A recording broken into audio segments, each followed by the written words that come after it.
Assalamualaikum warahmatullahi wabarakatuh. Anak-anak sekalian, berjumpa kembali dengan Bapak dalam pelajaran PPKN.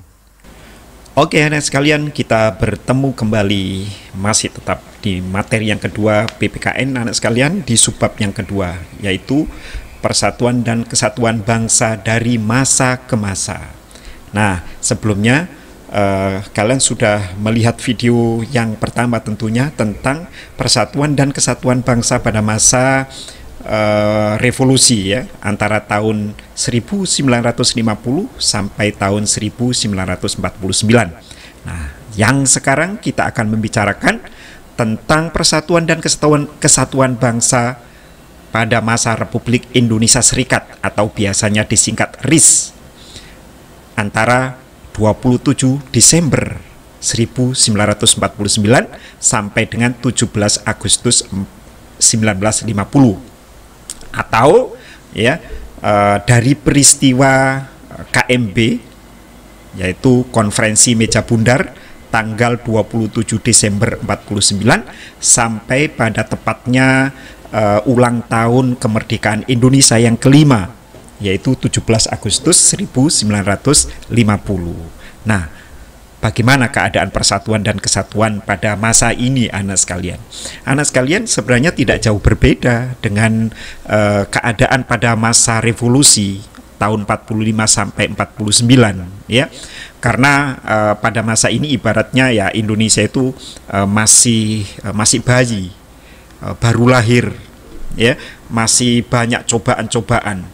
Nah, di tengah-tengah cobaan yang di periode yang pertama, ternyata di periode ini cobaannya tidak surut, malah justru semakin naik.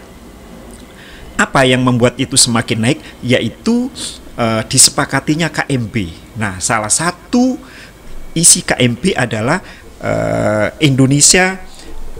di Indonesia ini dibentuklah negara federal, di mana Indonesia merupakan salah satu bagian saja dari negara federasi ini. Jadi Indonesia dipecah-pecah menjadi beberapa negara bagian. Nah, coba kita baca. Federalisme pernah diterapkan di Indonesia ya 27 Desember 49 sampai 50. Pada masa ini dijadikan sebagai pegangan adalah Konstitusi Republik Indonesia Serikat. Artinya Undang-undang dasar yang berlaku pada masa ini adalah bernama Konstitusi RIS ya, atau Undang-Undang Dasar RIS Republik Indonesia Serikat 1949. Berdasarkan konstitusi tersebut, bentuk negara kita adalah serikat atau federasi dengan 15 negara bagian. Nah, udah tahu kan di materi yang pertama apa itu negara federasi dan apa negara kesatuan. Ya, kita lanjut. Nah, sekarang bentuk pemerintahan. Anak sekalian, kalimatnya tadi namanya adalah Republik Indonesia Serikat. Republik itu menunjukkan bentuk pemerintahannya. Bentuk pemerintahan Indonesia pada saat itu adalah republik. Republik itu berarti dipimpin oleh seorang presiden. Presiden sebagai kepala negara dan juga sebagai kepala pemerintahan seperti Indonesia sekarang. Ya, itu republik. Tapi di situ ada serikat. Serikat berarti federasi.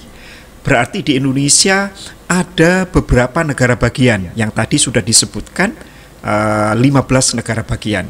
Dan salah satunya adalah Indonesia. Ciri republik ini diterapkan ketika berlangsungnya pemilihan Insinyur Soekarno sebagai Presiden Republik Indonesia Serikat dan Muhammad Hatta sebagai Perdana Menteri. Ingat, ya. Nah, kalau ada Perdana Menteri, berarti kita bicara soal sistem pemerintahan. Jadi tadi Republik itu bentuk pemerintahan, lalu kemudian RIS itu berarti kita bicara soal bentuk negara. Ya, dan sekarang ada Perdana Menteri, berarti kita bicara soal sistem pemerintahan. Sistem pemerintahan ada dua, yaitu presidensial dan parlementer. Kalau menurut Undang-Undang Dasar 45, Indonesia itu adalah bentuk sistem pemerintahnya adalah presidensil, di mana kepala pemerintahannya dipegang oleh presiden. Sementara kalau kita lihat sekarang ada Soekarno sebagai presiden dan Muhammad Hatta sebagai perdana menteri. Ya, berarti Soekarno sebagai kepala negara dan Muhammad Hatta sebagai kepala pemerintahan. Nah, gitu ya. Jadi sistem pemerintahan yang dianut periode ini adalah sistem parlementer kabinet semu atau kuasi parlementer dengan karakteristik sebagai berikut. Nah, ini ciri-cirinya sistem pemerintahannya ya. A. Pengangkatan Perdana Menteri dilakukan oleh Presiden, bukan oleh Parlemen sebagaimana lazimnya. Ya, lazimnya adalah anak sekalian bahwa Perdana Menteri itu dipilih oleh Parlemen atau oleh wakil rakyat. Kalau di Indonesia namanya DPR sekarang. Harusnya di dalam sistem pemerintahan parlementer, Perdana Menteri itu dipilih oleh DPR, oleh Parlemen yang memiliki suara mayoritas di parlemen tersebut, atau Indonesia namanya DPR. Tapi pada saat itu dipilih oleh presiden. Ya, lucu juga. B. Kekuasaan Perdana Menteri masih dicampur tangani oleh presiden. Ya, makanya tadi namanya kuasi ya, parlementer. Jadi atau disebut dengan dualisme pemerintahan di sini. Jadi harusnya presiden itu hanya sebagai kepala negara, nggak ikut campur tangan soal pemerintahan. Pemerintahan harus diserahkan kepada Perdana Menteri Muhammad Hatta. Namun yang terjadi di sini adalah presiden ikut campur tangan soal kekuasaan, soal pemerintahan. Hal itu tampak pada ketentuan bahwa presiden dan menteri-menteri bersama-sama merupakan pemerintah. Seharusnya presiden hanya sebagai kepala negara. Oke, sudah Bapak jelaskan tadi. Yang C, pembentukan kabinet dilakukan oleh presiden bukan oleh parlemen. Oke, sudah tadi.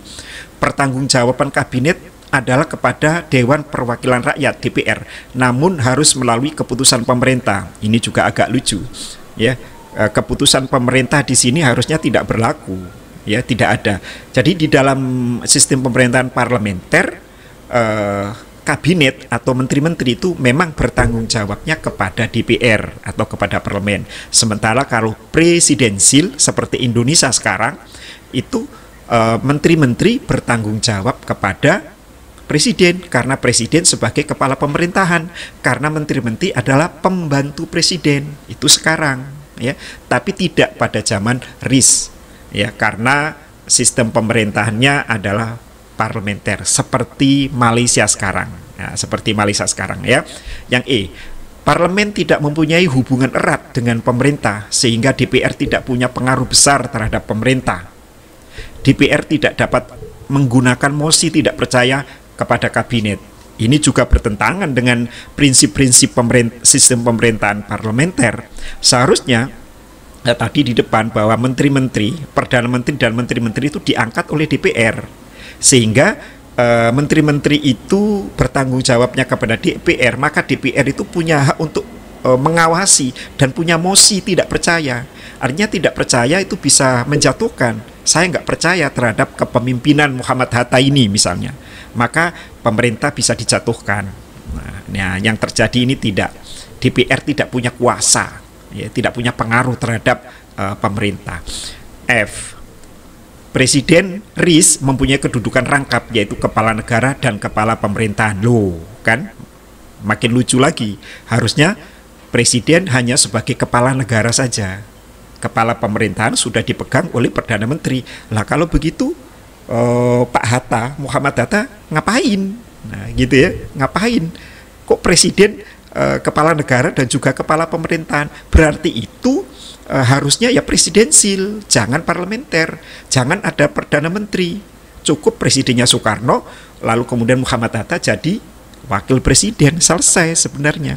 Tapi itulah memang tujuan dari Belanda pada saat itu untuk memporak-porandakan Indonesia. Ya, Indonesia dibagi menjadi negara-negara kecil, lalu pemerintahannya menjadi begini, sehingga pemerintahan diharapkan tidak stabil gitu ya, terjadi kekacauan. Nah, terus bagaimana lembaga-lembaga negara pada saat itu, pada saat RIS ya? Selain presiden dan para menteri disebut dengan kabinet ya, presiden ada Perdana Menteri, ya ada menteri-menteri, itu disebut kabinet. Negara RIS juga mempunyai senat. Senat itu berarti wakil daerah. Kalau di Indonesia sekarang namanya DPD, Dewan Perwakilan Daerah. Ya, orangnya namanya senator. Ya.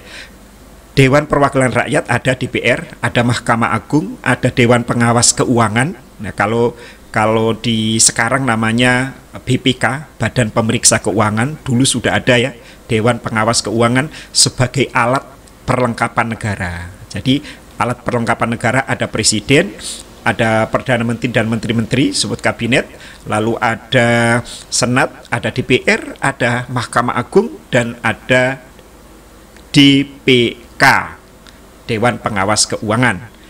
Parlemen RIS terdiri atas dua badan atau dua kamar, yaitu Senat dan DPR. Ya, Senat itu adalah wakil daerah, DPR itu wakil rakyat. Senat beranggotakan wakil dari negara bagian yang ditunjuk oleh pemerintah pusat. Setiap bagian diwakili oleh 2 orang. Kalau tadi negara bagiannya 15, berarti senatnya berjumlah 30 orang. Jalannya pemerintahan sekarang. Oke. Keputusan untuk memilih bentuk negara serikat sebagaimana telah diuraikan di muka merupakan politik pecah belah kaum penjajah. Oke, sudah Bapak jelaskan tadi ya. Hasil kesepakatan dalam konferensi meja bundar atau KMB memang mengharuskan Indonesia berubah dari negara kesatuan menjadi negara serikat.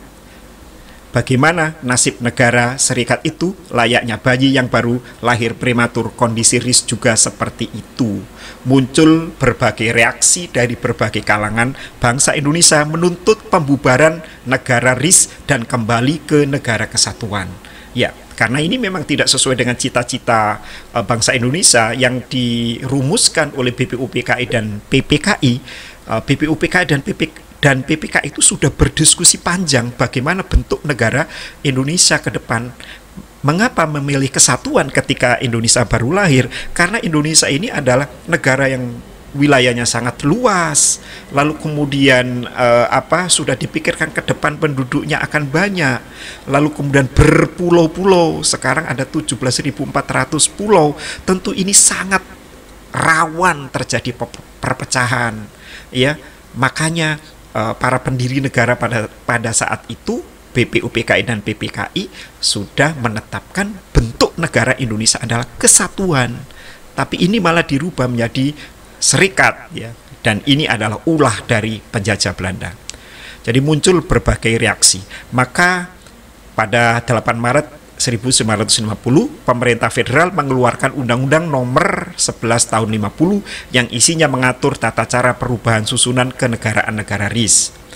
Dengan adanya undang-undang tersebut, hampir semua negara bagian menggabungkan diri dengan NRI, Negara Republik Indonesia, yang berpusat di Yogyakarta.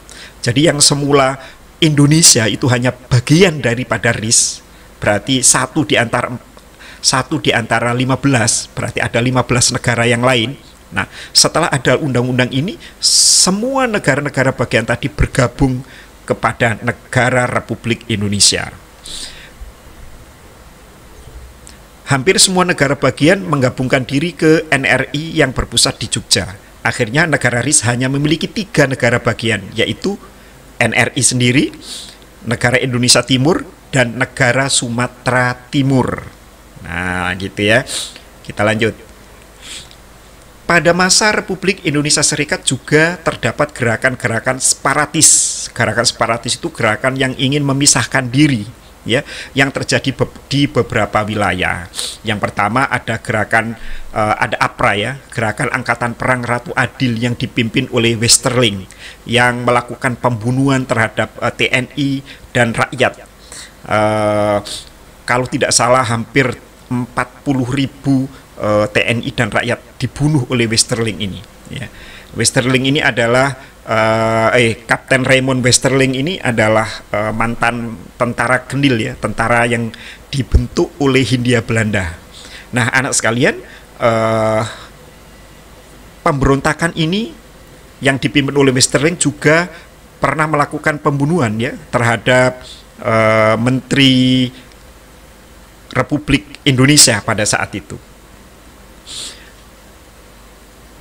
Tujuan APRA adalah untuk mempertahankan bentuk negara federal di Indonesia dan memiliki tentara sendiri pada negara bagian RIS. APRA menyerang kota Bandung pada tahun 1950 serta melakukan pembantaian dan pembunuhan terhadap anggota TNI. Nah, anak sekalian, APRA ini juga didukung oleh salah seorang menteri RIS, yaitu namanya Sultan Hamid II. Kalau kalian ingat nama Sultan Hamid II, Sultan Hamid II itu adalah salah seorang yang punya peran besar juga di Indonesia, yaitu beliau adalah perancang logo lambang negara Indonesia Pancasila. Jadi Garuda Pancasila itu adalah dalam sejarah dituliskan merupakan ide beliau, ya, merupakan ide Sultan Hamid II. Namun sayang Sultan Hamid II ini ikut memberontak di APRA ini, yang kemudian dijatuhi hukuman mati, dan APRA ini berhasil ditumpas oleh operasi militer yang dilakukan oleh pasukan Siliwangi, anak sekalian. Nah, kita lanjutkan. Ada juga yang kedua, pemberontakan Andi Aziz di Makassar. Ya, diawali dengan adanya kekacauan di Sulawesi Selatan pada bulan April 50. Kekacauan tersebut terjadi karena adanya demonstrasi dari kelompok masyarakat yang anti-federal. Mereka mendesak negara Indonesia Timur segera menggabungkan diri ke NRI. Sementara itu terjadi demonstrasi golongan yang mendukung terbentuknya negara federal. Jadi ada dua di negara Indonesia Timur itu terpecah menjadi dua. Ada yang ingin bergabung ke Republik Indonesia dan ada yang mempertahankan federal. Dan inilah yang mempertahankan federal ini dipimpin oleh Andi Aziz ini. Lalu kemudian ada RMS, Republik Maluku Selatan, yang dipimpin oleh Mr. Dr. Christian Robert Stephenson Somokil, yang menolak terhadap pembentukan Negara Kesatuan Republik Indonesia pada di Maluku Selatan, ya, pada 25 April 50. Mereka ingin merdeka dan melepaskan diri dari wilayah Indonesia karena menganggap Maluku memiliki kekuatan secara ekonomi, politik, dan geografis tersendiri. Nah, anak sekalian, pemberontakan ini dapat diatasi melalui ekspedisi militer yang dipimpin oleh Kolonel A.E. Kawilarang, Panglima Tentara dan Teritorium Indonesia Timur. Melalui ekspedisi militer ini, beberapa wilayah penting dapat dikuasai seperti Maluku, Ambon, dan sekitarnya, sehingga beberapa anggota banyak yang melarikan diri ke Belanda. Dan RMS ini sampai sekarang masih hidup di Belanda sana, ya, masih terus berupaya agar RMS ini bisa mewujudkan cita-citanya, memerdekakan Republik Maluku Selatan. Nah, anak sekalian, semoga kalian bisa memahaminya. Nah, anak sekalian, itulah materi kita hari ini. Mudah-mudahan kalian bisa memahaminya dengan baik.